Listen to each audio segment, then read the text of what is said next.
तो दोस्तों इंडिपेंडेंट के बाद से ही इंडिया को अपने दो पड़ोसी देशों से काफी अधिक खतरा है। एक तो इंडिया से ही टूट के बना हुआ आतंकपरोस देश पाकिस्तान है, जबकि दूसरा दुनिया में अब सबसे अधिक विस्तारवादी की नीति रखने वाला देश चाइना है। पर इंडिया इंडिपेंडेंट के बाद से ही इन दोनों देशों से लड़ने के लिए अपने आप को तैयार कर रहा है और कई तरीके के हथियारों का निर्माण कर चुका है। पर दोस्तों इन हथियारों में सबसे महत्वपूर्ण है इंडिया के द्वारा बनाया हुआ मिसाइल। इंडिपेंडेंट के बाद से ही इंडिया के द्वारा कई तरीके के अलग अलग मिसाइलों का निर्माण किया गया है, जिनमें सरफेस टू एयर मिसाइल से शुरू करके surface to surface missile, air to air missile से शुरू करके क्रूज मिसाइल और एंटी टैंक, एंटी सैटेलाइट और एयर डिफेंस मिसाइल भी शामिल है। और हाल ही के कुछ सालों में इंडिया के द्वारा अपने मिसाइल डेवलपमेंट के क्षेत्र को इतना मजबूत किया गया है कि अब इंडिया के पास ऐसे ऐसे मिसाइल भी है जो दुनिया के प्रगतिशील कई सारे देशों के पास भी नहीं है। और दोस्तों आज के इस वीडियो में आप लोगों को इंडिया के ऐसे हर एक मिसाइल के बारे में बताऊंगा जो इंडिया द्वारा डिजाइन और डेवलप किया गया है। तो डिटेल में इस विषय के बारे में जानने के लिए वीडियो के आखिर तक बने रहिए और चैनल को सब्सक्राइब और वीडियो को लाइक जरूर कीजिए। दोस्तों किसी भी सॉवरेन कंट्री के लिए उसका सुरक्षा उसका प्रमुख जिम्मेदारी होता है और ऐसे सुरक्षा के लिए मिसाइलों की आवश्यकता काफी अधिक है। और दोस्तों आपके जानकारी के लिए बता दूं कि मिसाइल की टेक्नोलॉजी एक ऐसा टेक्नोलॉजी होता है जो कोई भी देश किसी अन्य देश को संपूर्ण रूप में नहीं देता। इवन अगर किसी देश किसी अन्य देश को मिसाइल का टेक्नोलॉजी देता भी है तो उसमें भी कई तरीके के रेस्ट्रिक्शन होता है, जैसे कि अधिक रेंज वाले मिसाइल नहीं दे सकते या फिर परमाणु शक्ति संपूर्ण मिसाइलों को नहीं दे सकते। इसलिए हर तरीके के सॉवरेन कंट्री को अपने सुरक्षा के लिए अपने मिसाइलों को खुद से ही निर्माण करना आवश्यक है। भारत द्वारा इस चीज को पहले से ही समझ लिया गया था और इसी वजह से इंडिपेंडेंट के बाद से ही भारत द्वारा अपने मिसाइलों के डेवलपमेंट शुरू कर दिया गया। भारत की तरफ से अब तक कई तरीके के अलग अलग मिसाइलों का डेवलपमेंट किया जा चुका है, जिनमें इंटरकॉन्टिनेंटल रेंज बैलिस्टिक मिसाइल मतलब 5000 किलोमीटर रेंज तक मार करने वाले सरफेस टू सरफेस मिसाइल होने के साथ साथ दुनिया में सबसे ताकतवर या फिर बोले तो सबसे तेज गति वाले सुपरसोनिक क्रूज मिसाइल और स्पेस में तैरने वाले सैटेलाइटों को मार गिरा पाने वाले एंटी सैटेलाइट मिसाइल तक शामिल है। दोस्तों सबसे पहले चलिए जानते हैं हम भारत के सरफेस टू एयर मिसाइल के बारे में। दोस्तों सरफेस टू एयर मिसाइल मतलब एक तरीके के ऐसे मिसाइल जो जमीन से दागा तो जाता है लेकिन इसका निशाना आसमान में होता है। बेसिकली ऐसे मिसाइलों के डेवलपमेंट दुश्मन के मिसाइल और दुश्मन के एयरक्राफ्टों को मार गिराने के लिए ही किया जाता है। कई कई जगहों में इसे एंटी एयरक्राफ्ट मिसाइल भी कहा जाता है, जबकि कई कई जगहों में इसे एयर डिफेंस मिसाइल भी कहा जाता है। और दोस्तों भारत द्वारा सबसे पहले अपने ऐसे सरफेस टू एयर मिसाइल के डेवलपमेंट का काम त्रिशूल मिसाइल से शुरू किया गया था।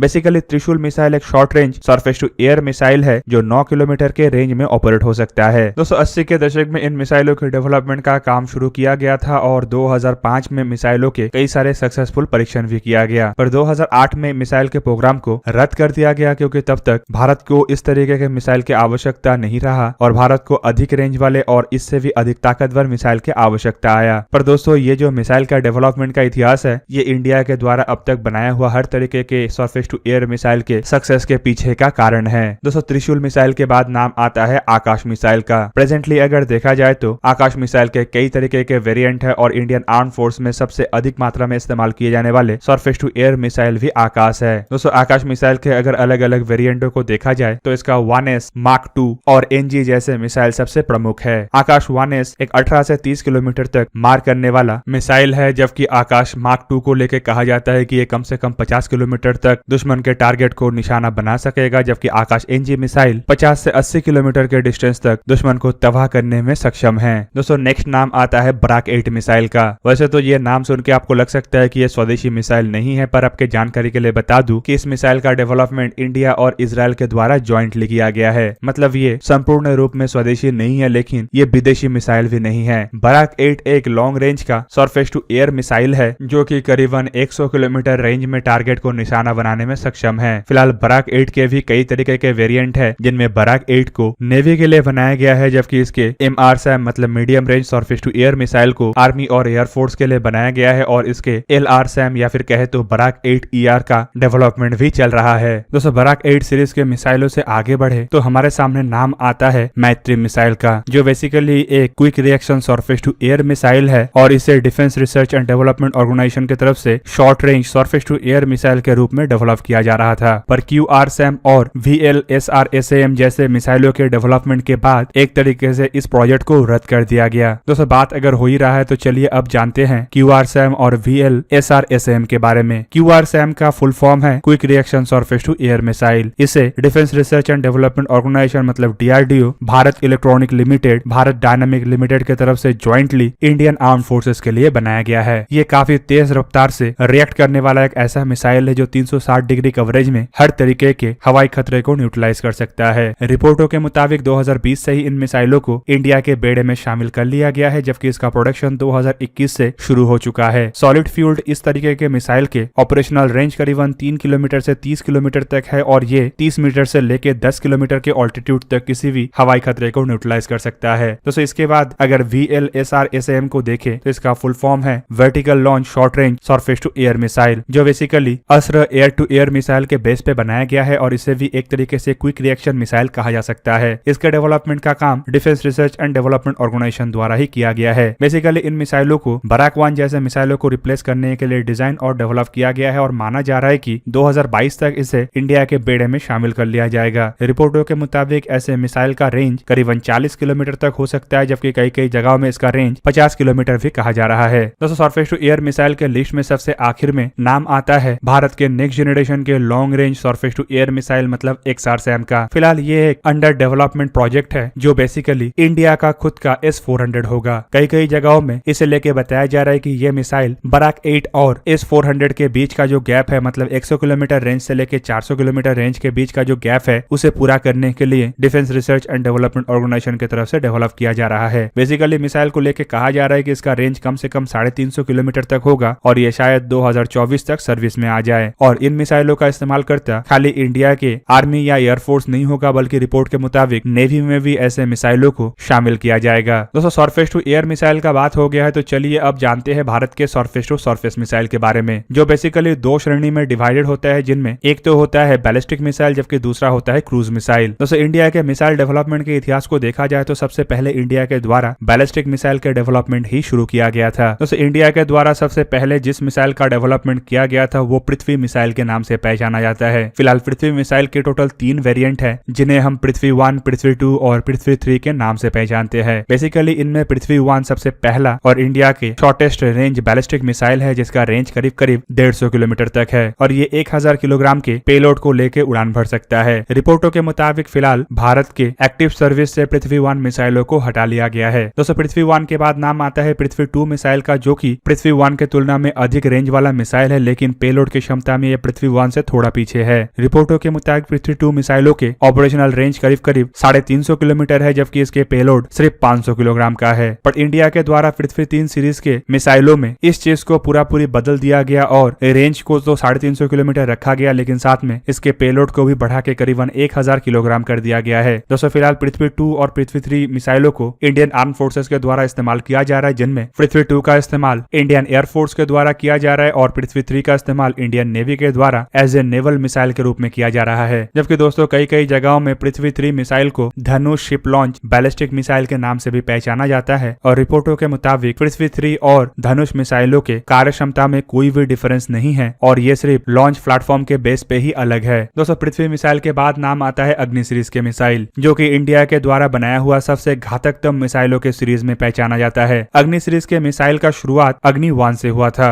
DRDO के द्वारा डेवलप किया हुआ अग्नि 1 मिसाइल 2004 में इंडिया के आर्म फोर्सेस में शामिल किया गया। दोस्तों रिपोर्टों के मुताबिक जो अग्नि 1 मिसाइल है ये पृथ्वी सीरीज के मिसाइल के तुलना में काफी अधिक भारी भरकम और आकार में बड़ा मिसाइल है, जो करीबन 1000 किलोग्राम से लेके 2500 किलोग्राम के पेलोड को लेके 700 से लेके 1200 किलोमीटर दूर तक आसानी से जा सकता है। और दोस्तों हाल ही में ही इन पुराने अग्नि 1 मिसाइलों को भी अपग्रेड करके एक नया मिसाइल के श्रेणी को बनाया गया है, जिसे अग्नि P या फिर अग्नि प्राइम कहा जाता है। बेसिकली ये अग्नि 1 और अग्नि 2 के इंटरमीडिएट रेंज वाले मिसाइल है, मतलब करीब 1000 से 2000 किलोमीटर के डिस्टेंस तक ट्रैवल कर सकता है, लेकिन नए टेक्नोलॉजी का इस्तेमाल करते हुए इंडिया के द्वारा इन मिसाइलों के जो वजन है उसे घटाया गया ताकि ये मिसाइल और भी उपयोगी हो। दोस्तों इस लिस्ट में दूसरा नाम है अग्नि 2 का। बेसिकली ये अग्नि सीरीज के एक ऐसा मिसाइल है जो 1000 किलोग्राम के पेलोड को लेके 2000 से 3500 किलोमीटर तक आसानी से जा सके। दोस्तों कुछ रिपोर्टों में यह भी बताया जाता है कि अग्नि 2 मिसाइलों में भारत द्वारा मैन्यूवरिंग री एंट्री व्हीकलों का भी इस्तेमाल किया गया है, जिस वजह से इन मिसाइलों को रोक पाना लगभग नामुमकिन है। और ये एक ऐसा मिसाइल है जो पाकिस्तान के पूरा का पूरा क्षेत्र के अलावा साउथ ईस्ट चाइना के अधिकतम क्षेत्र के ऊपर हमला बोलने में सक्षम है। अग्नि 2 के बाद नाम आता है अग्नि 3 का, जो कि इससे थोड़ा और अधिक रेंज वाला मिसाइल तो है ही, साथ में ज्यादा पेलोड लेने का क्षमता वाला मिसाइल भी है। रिपोर्टों में बताया जाता है कि अग्नि 3 मिसाइल कम से कम 3000 किलोमीटर और अधिक से अधिक 5000 5000 किलोमीटर के डिस्टेंस तक ट्रैवल कर सकता है और ये सब कुछ डिपेंड करता है इसके पेलोड के ऊपर। बेसिकली अग्नि 3 मिसाइल 2490 किलोग्राम के पेलोड को लेकर उड़ान भर सकता है, जो अग्नि 2 से काफी अधिक है। दोस्तों अग्नि 3 के बाद नाम आता है अग्नि 4 का। अग्नि 4 एक इंटरमीडिएट रेंज बैलिस्टिक मिसाइल है जो लगभग अग्नि 3 के जैसे ही रेंज में ऑपरेट हो सकता है, लेकिन ये वजन में अग्नि 3 से काफी हल्का है। रिपोर्टेडली इन मिसाइलों के डेवलपमेंट का असल पर्पस मिसाइलों को कॉम्पैक्ट और हल्का बनाना ही था। दोस्तों ये जो मिसाइल है ये सिर्फ 17,000 किलोग्राम का मिसाइल है, जबकि अग्नि 3 को अगर देखा जाए तो उसका वजन करीब